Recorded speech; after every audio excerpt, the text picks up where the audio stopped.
look pretty impressive. Final number 3. 5 down at the 500-meter start. Lane 2. Semi-final number 3. Lane 3. I think they just called 5 minutes to start there. Lane 4. Water's not looking that Spain. smooth there. Lane 5. Russia. Here's how lane they line 6, up in Canada. lane 2. No one in lane 1. In lane 2, 7, Atanasov of Slovakia. Bulgaria. Lane 3, 8, Rynkiewicz of Poland. Cal of Spain 9, in 4. Slovenia. Opalev of Russia 5. Dalton of Canada 6.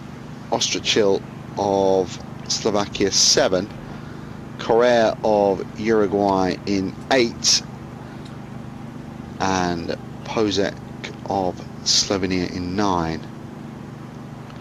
That's the Polish Roman Rynkiewicz in lane 3.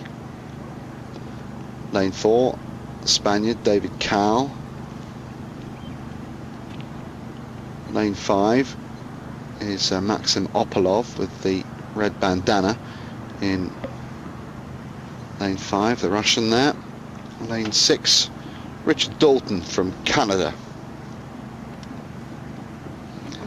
Lane 7 is Marjan Ostrcil of Slovakia.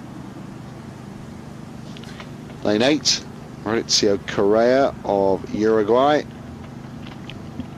And in lane 9, Simon Pozek of Slovenia. Start within 10 seconds. Announce the start within 10 seconds, but the start always follows a couple of seconds after that announcement. It's one of the peculiarities of the sport. How did that come about, Ivan? I think the start command always used to be attention please, a slight pause and then go. There were so many false starts that they changed that to the start will be within 10 seconds. It leaves it slightly more open so that the athletes can't preempt the start command. To me, they're just going to learn the new system. They'll preempt it anyway. I mean, it's just a change.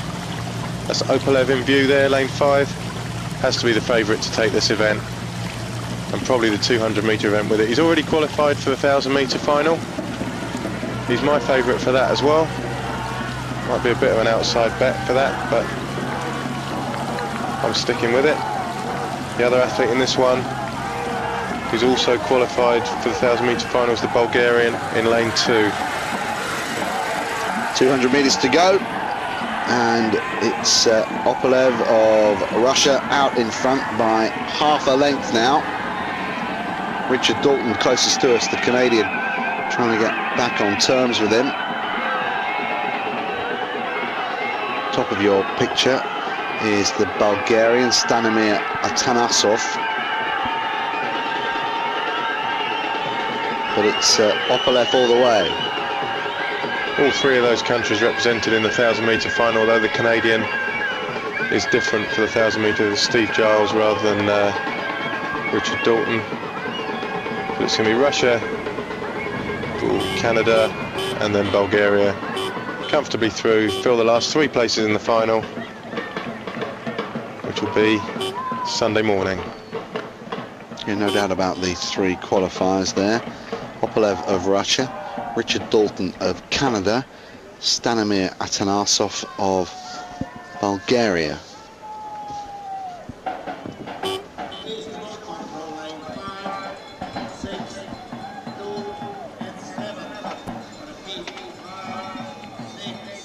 Three qualifiers there will be off the boat weighing.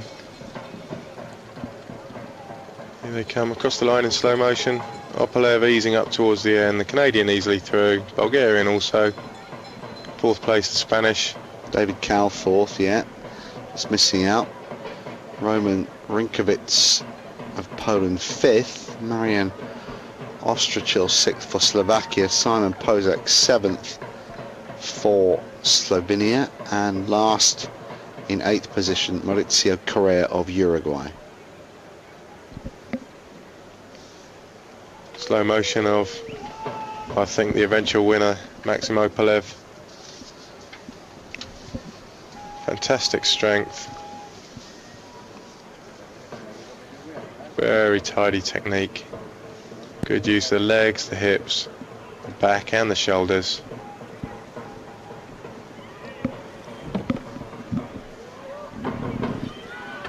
crosses the line in the easy first place.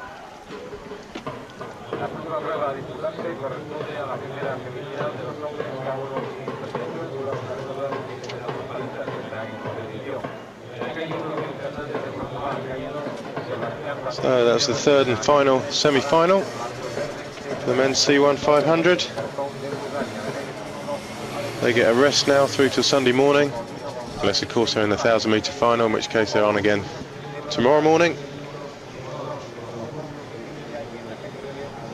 Bulgarian Atanasov, he is in the 1,000 metre final.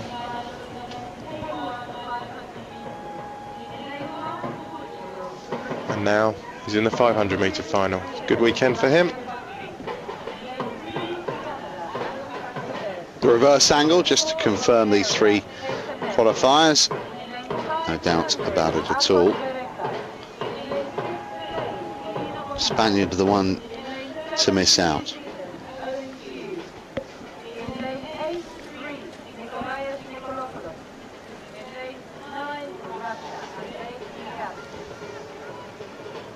Okay, next up will be the 4 K1 500 metre semi-finals for men.